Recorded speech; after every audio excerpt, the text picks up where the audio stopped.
വിശുദ്ധ മത്തായി സുവിശേഷം 11-ാം അധ്യായം 25 മുതൽ 30 വരെയുള്ള വചനങ്ങളുടെ വചനമനുസരിക്കുകയാണ് ദൈവിക രഹസ്യങ്ങൾ ദൈവം വെളിപ്പെടുത്തി കൊടുക്കുന്നത് ശിശുക്കളെ പോലുള്ളവർക്കാണ്. ശിശുക്കളുടെ പ്രത്യേകത എന്താണെന്ന് വെച്ചാൽ അവർ നിഷ്കളങ്കരായിരിക്കും. അവരുടെ മനസ്സിൽ കളങ്കം ഉണ്ടാവില്ല. ആരെന്ത് പറഞ്ഞാലും അവർ വിശ്വസിക്കും. എളിമ നിറഞ്ഞവരായിരിക്കും അവർ. അവരുടെ മാതാപിതാക്കന്മാരെ അന്ധമായി വിശ്വസിക്കുന്നവരാണ് അവർ. മാതാപിതാക്കന്മാരെ അവരെ ഉപദ്രവിച്ചാലും കുറച്ച് കഴിയുമ്പോൾ അവർ വീണ്ടും അടുത്ത് വരും. ആരുടെ മനസ്സിൽ ദേഷ്യമോ കാപട്യമോ ഒന്നും ഉണ്ടായിരിക്കുകയില്ല. അവരവരുടെ കഴിവിലോ മിടുക്കിലോ ശക്തിയിലോ അല്ലെങ്കിൽ അറിവിലോ ഒന്നും ആയിരിക്കില്ല ആശ്രയിക്കുന്നത്. അവരുടെ മാതാപിതാക്കന്മാരുടെ സംരക്ഷണത്തിലും ശക്തിയിലും അറിവിലും ഒക്കെ ആയിരിക്കും അവരാശ്രയിക്കുക. അതുപോലെ നമ്മളും ശിശുക്കളെ പോലെ നമ്മെ സംരക്ഷിക്കുന്ന ദൈവത്തെ പൂർണ്ണമായും അന്ധമായി വിശ്വസിക്കുകയും നമ്മുടെ കഴിവ് മിടുക്ക് യോഗ്യത അറിവുകൾ എന്നിവയേക്കാൾ അധികമായിട്ട് ദൈവത്തിൻ്റെ സംരക്ഷണത്തിലും ശക്തിയിലും അറിവിലും അഭയം തേടുകയും നമുക്കുള്ളതെല്ലാം ദൈവദാനമാണെന്ന് തിരിച്ചറിഞ്ഞ് നാം, അതായത് നമ്മുടെ ആരോഗ്യം, ജോലി, സമ്പത്ത്, കഴിവുകൾ എല്ലാം ദൈവദാനമെന്ന് തിരിച്ചറിഞ്ഞ് നമ്മളെ തന്നെ ദൈവത്തിന് മുന്നിൽ എളിമപ്പെടുത്തി ദൈവം പരിശുദ്ധനായിരിക്കുന്നത് പോലെ നമ്മളും നിർമ്മലമായ പരിശുദ്ധമായ വിശുദ്ധമായ ജീവിതം നയിക്കാൻ പരിശ്രമിക്കുകയും ആളെ കൃപയ്ക്കായിട്ട് ദൈവത്തോട് പ്രാർത്ഥിക്കുകയും ചെയ്യുന്നവരിലായിരിക്കും ദൈവം പ്രസാദിക്കുക. അവർക്കാണ് സ്വർഗീയ രഹസ്യങ്ങൾ ദൈവം വെളിപ്പെടുത്തി കൊടുക്കുക.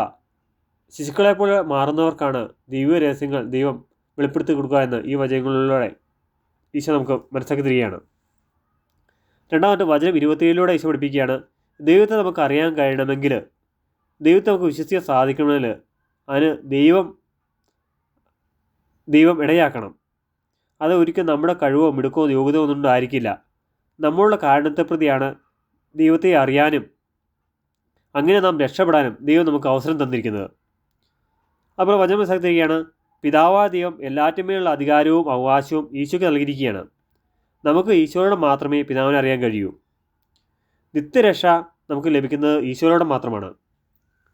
വചനം 28 ഈശോ പഠിപ്പിക്കുകയാണ്, അധ്വാനിക്കുന്നവരും ഭാരം വഹിക്കുന്നവരുമായ നിങ്ങളെല്ലാവരും എൻ്റെ അടുക്കൽ വരുവിൻ, ഞാൻ നിങ്ങളെ ആശ്വസിപ്പിക്കാം.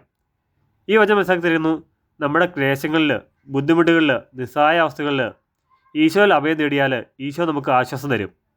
അതുപോലെ തന്നെ വചനമനുസരിച്ച് ജീവിക്കാൻ പരിശ്രമിക്കുമ്പോൾ ഉണ്ടാകുന്ന ക്ലേശങ്ങളിലും, അതായത് ക്ഷമിക്കാനും വിട്ടുകൊടുക്കാനും തോറ്റുകൊടുക്കാനും സഹിക്കാനും വിശുദ്ധി പ്രാപിക്കാനും സാധിക്കാതെ വരുന്ന സാഹചര്യങ്ങളിൽ, അതുപോലെ പ്രശ്നങ്ങളിൽ, പ്രലോഭനങ്ങളിൽ, സഹനങ്ങളിലൊക്കെ ഈശോയിൽ ആശ്രയിച്ചാൽ, ഈശോയിൽ അഭയം തേടിയാൽ ഈശോ നമ്മളെ തീർച്ചയായും സഹായിക്കും, ആശ്വസിപ്പിക്കുമെന്ന് ഈ വചനം നമുക്ക് മനസ്സിലാക്കി തരുന്നു. വചനം 29 ഈശോ പഠിപ്പിക്കുന്നു, ഞാൻ ശാന്തശീലനും വിനീത ഹൃദയനുമാകിയാൽ എൻ്റെ മുഖം വഹിക്കുകയും എന്നിൽ നിന്ന് പഠിക്കുകയും ചെയ്യുവിൻ, അപ്പോൾ നിങ്ങൾക്ക് ആശ്വാസം ലഭിക്കും. അതായത് ശാന്തതയുടെയും വിനയത്തിൻ്റെയും ക്ഷമയുടെയും ദൈവാനുസരണത്തിൻ്റെയും ദൈവഹിതത്തിൻ്റെയും ഒക്കെ മാതൃകയാണ് ഈശോ നമുക്ക് കാണിച്ചിരുന്നത്. ആ മാർഗം നാം അനുസരിച്ചാൽ, നാം സ്വീകരിച്ചാൽ നമുക്ക് നിത്യാശ്വാസം ഉണ്ടാവും, നിത്യരക്ഷ ലഭിക്കുമെന്ന് ഈ വചനങ്ങൾ ഈശോ പഠിപ്പിക്കുകയാണ്. വചനം 30 ഈശോ പഠിപ്പിക്കുന്നു, എൻ്റെ മുഖം വഹിക്കാൻ എളുപ്പമുള്ളതും ചുമട് ഭാരം കുറഞ്ഞതാണ്. അതായത് ദൈവഹിതം, ദൈവിക മാർഗങ്ങൾ അത് നിത്യസന്തോഷത്തിലേക്കും നിത്യസമാധാനത്തിലേക്കും നിത്യരക്ഷയിലേക്കുള്ള മാർഗ്ഗമാണ്. എന്നാൽ പാപത്തിൻ്റെ മാർഗ്ഗം എന്ന് പറഞ്ഞാൽ, അത് കൊണ്ടുവരുന്ന ചുമടെന്ന് പറഞ്ഞാൽ അത് മരണത്തിൻ്റെയും പരാജയത്തിൻ്റെയും വേദനയുടെയും ചുമടാണ്. അത് വഹിക്കാൻ ബുദ്ധിമുട്ട് നിറഞ്ഞാണ്. അതിനാൽ ഈശോയുടെ മാതൃക അനുസരിച്ച് ശാന്തതയുടെയും വിനയത്തിൻ്റെയും ക്ഷമയുടെയും വിശുദ്ധിയുടെയും ദൈവാനുസരണത്തിൻ്റെയും മാർഗം സ്വീകരിക്കാനും ശിശുക്കളെപ്പോലെ നിഷ്കളങ്കരും നമുക്ക് ജീവൻ തന്ന് പരിപാലിക്കുന്ന നമ്മുടെ ദൈവത്തിൽ പൂർണ്ണമായി വിശ്വസിച്ച് യേശുവിനോട് രക്ഷ സ്വീകരിച്ച് സഹനങ്ങളിൽ വേദനകളിൽ ഈശോയെ ആശ്വാസം നേടുന്നവരായ മാറാനുള്ള കൃപയ്ക്കായിട്ട് നമുക്ക് ദൈവത്തോട് പ്രാർത്ഥിക്കാം. സുവിശേഷം ഇഷ്ടപ്പെടുകയും കുട്ടികൾക്കും മറ്റുള്ളവർക്കും സുവിശേഷം പറഞ്ഞു കൊടുക്കാൻ ഇഷ്ടപ്പെടുകയും ചെയ്യുന്നവർ ചാനൽ സബ്സ്ക്രൈബ് ചെയ്യുകയും ലൈക്ക് ചെയ്യുകയും കമൻറ്റ് ചെയ്യുകയും ചെയ്യുമല്ലോ. ദൈവം എല്ലാവരെയും സമത്വമായി അനുഗ്രഹിക്കട്ടെ. ആമേൻ.